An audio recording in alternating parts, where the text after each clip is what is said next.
Hello everyone, welcome to another installment of WGS-TV right here on YouTube.com/WrestleGamer and ZFX-TV. I'm the WrestleGamer, Double B Billy Boudreaux, and this is going to be the Impact Wrestling review for the week of September 10th, 2014. And we started off with the debut of Chris Melendez, the story of him, he's wrestling with one leg, kind of like Zach Gowen in a sense. And he's sticking on DJZ for his Impact. One thing I did notice, they didn't require him to run the ropes a little bit at all, if at all. But what I noticed, Melendez was more of a power type of a guy. He's built, and he actually did look good with DJZ. I mean, they finished off with a big Samoan drop for the win, and I gotta say, I was impressed with Melendez. I was impressed with the work he did. He was able to sell some stuff really good in the ring against DJZ and seemed to gel really well with the guy. And I think that, Melendez actually might be a success. Depending on how far TNA goes with him. But I gotta say, the training he did with Team 3D really paid off, because I think he really looked good. Up next, we had Bobby Roode coming out to cut a promo about his matchup next week at No Surrender against Bobby Lashley for the TNA World Heavyweight Championship, when, of course, you have to have him and MVP and company come out to kind of exchange words. And then, of course, they did the typical heel beatdown of Bobby Roode until Eric Young and Samoa Joe came out and they challenged him to a six-man tag, which is what happened next. Decent all-around match, in my opinion, but they kind of had to, in my opinion, give Roode more of a push than they did, like they needed to. What I tried to say, easy for me to say, guys.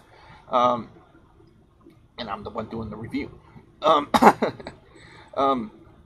Roode hits the Roode bomb on MVP for the finish, but it was kind of expected that they would put him over, considering the fact that he's being pushed right now toward the TNA World Heavyweight Championship. Will they put the title on him? I don't know. If I can get I will say this, guys. If I can get a confirmed match card for No Surrender, no spoilers.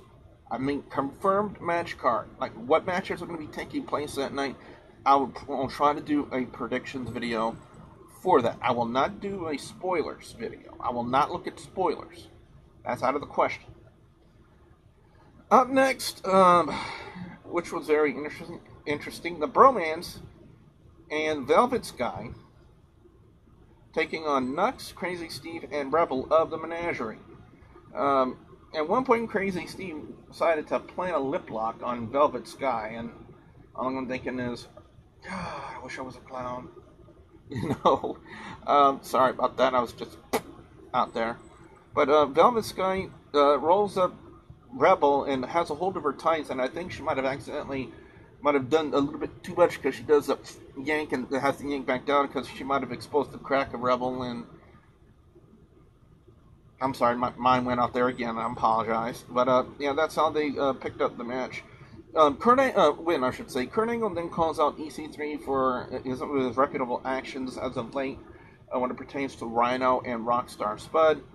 EC3 was demanding actions. Kurt Angle said, you can demand all you want, but I'll send your ass home.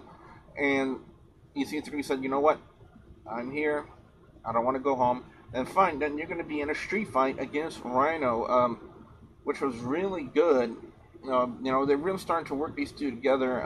Rhino full-on face now, since he broke away from EC3 and the Carter family. But EC3 connects with the one percenter. No dirty deeds here. It's the one percenter onto a chair to pick up the win over Rhino. Following that, we needed they were making the announcement on who was going to be the knockout to grace the cover of the new Knockouts calendar. Angelina Love was thinking it was her, in my opinion, wouldn't be a bad selection. But they made the announcement that it was Velvet Sky who was going to be on the cover of the Knockouts calendar. Now, I don't know if they're going to take that in a direction as to breaking them up again. I'm not sure, where they're going to go in that direction. But Havoc then comes out and just starts, being imposing, kind of like what Awesome Kong used to be in TNA. Gail Kim wanted revenge on Havoc for the beatdown she suffered, but Havoc was just too much, and then made off with Gail Kim's Knockouts Championship. Very interesting to see. It's almost basically the same persona as Awesome Kong, except minus the Mad Max Beyond Thunderdome gear that she kind of has. It's my best way to describe it. Then up next again, they're doing this little vignette again. James Storm, in this cab. Is James Storm now the Bray Wyatt of TNA? Would that be a safe assumption to say? Because now he's trying to kind of recruit Manic. And before he could see anything else, James Storm says, back off, you have to leave. Then we have the tag match. James Storm and the Great Sonata taking on Austin Aries and Tajiri. Tajiri looking in really good shape. The guy hasn't lost a step. I'm going to say that right now. He hasn't lost a step. He looked really good. I would love to see TNA bring him in full time. But if he's under contract with the promotion with the Great Muta, then that's that. But I would love to see Tajiri back on American television with TNA, because he looked really good. Finish on the match, it came down to Storm spitting beer into Jerry's face, which set up Sonata hitting the super kick, and as they picked up the win. Then they continued the backstage fight between Havoc and Gail Kim for the Knockouts Championship. They had to hold back both of them until Havoc chokeslammed one of the referees and just went all apeshit crazy on him. And again, it's just so reminiscent of Awesome Kong. It is so reminiscent of what a kind of a combination of Awesome Kong and Miss Jacqueline. But that's basically all I can say about it. The main event, there was a tables match. Team 3D taking on the Wolves and the Hardys. If Team 3D wins, they win the tag team series.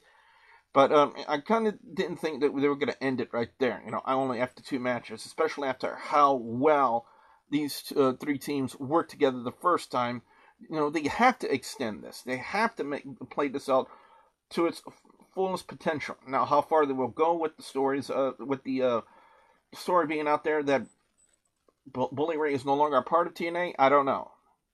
I don't know how far they'll go with this, but I gotta say, it was a great match. Jeff Hardy hits the Swanton on Davey Richards to pick up the win for his team. And, of course, with the Hardys winning that, they get to name the next stipulation and then for the next match. And, of course, the Hardy specialty, the ladder match. And seeing not only Bully Ray, Devon of Team 3D in the ladders match, but you also get to see the Wolves and the Hardys together in a triple threat ladder match.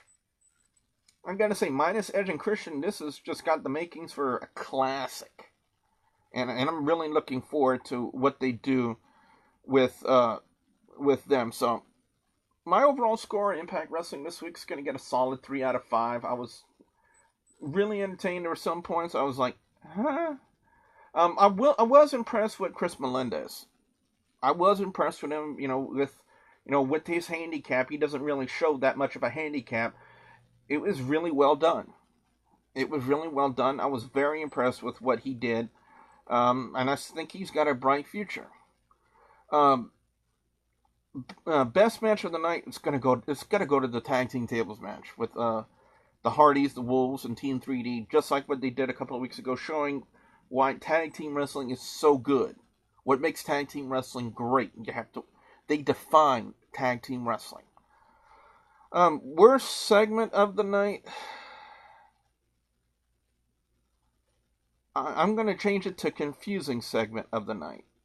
And I'm going to say that it was the vignette with James Storm and Manic. And from the way it plays out, I think there's a reason why they made Jeff Hardy drop the Willow gimmick for right now.